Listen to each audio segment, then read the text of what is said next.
When we first joined, most of the contractors were military veterans. We'd go to a committee meeting. First thing they did was open a liquor cabinet. They opened it up and there was a bar in there. And I said, I was sort of surprised, because it was a little different.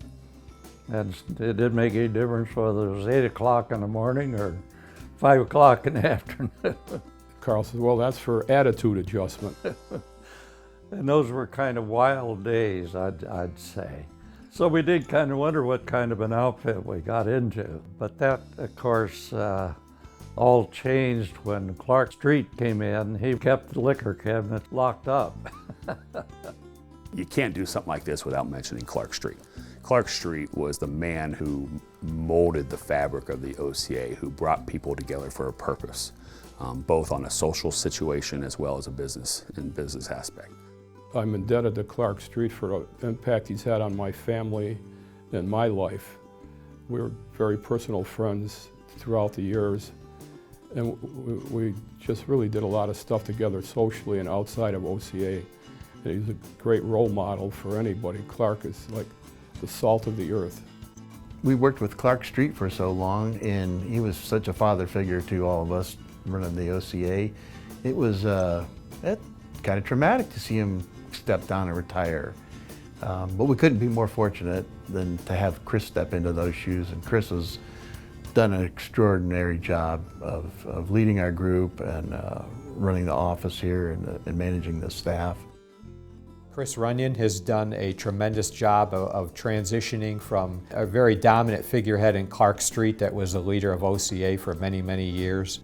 And Chris stepped in and kept the association going, kept all the relationships intact, and has done a marvelous job and a very seamless transition of the top leadership at OCA. Vic DiGeronimo, obviously. He brought me in, encouraged me along the way. Probably partially responsible for me being able to go through the chairs.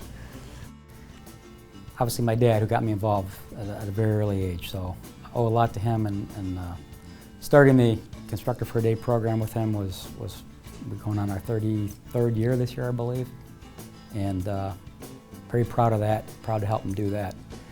There's so many people over the years that have done so much to lead OCA and be influential. Jim Jurgensen. Jim Jurgensen. Jim Jurgensen, Paul Peterson. Paul Peterson. Paul Peterson. Paul Peterson. Mark Sterling. The Burgett family. Bill Burgett. Bill and Brian Burgett. Ralph Hefner. John Eigel, George Palco. George Palco and Jim Rulin. Jim Rulin. Brother Rich. Bruce Gilbert. John Kurtz. Jan Menuet. Jan Menuet, Vic and Rich DiGeronimo. Vic DiGeronimo, another very intelligent guy, another leader that I've always looked up to. And then I think also my father, Bill Burgett, did a lot for the association. He was willing to step out and take new directions. Bill Burgett was very instrumental, and I think he was the chairman of the building committee, if I recall. But Bill was very much involved in the construction of the building. Actually, Denver Collins, which he was one of the first guys too that I met and respected, and came to my dinner when I was chairman, and kind of unannounced, but it was great to see him there. I always respected him and a lot of things that he did in the industry. I know in other associations as well too. Denver Collins was someone who I really didn't have a full appreciation for all of his involvement during my tenure here. But as I talked to people from ARTBA nationally, Denver played a huge role in ARTBA on a national screen at the time. He was the chairman of ARTBA, which rolled down into impacts here in Ohio. Frank Converse of Great Lakes. In fact, he beat me on a contract one day, and we were in the whole hotel lobby listening to reading the bids, and he was low by a few $1,000s. He got so excited he kissed me.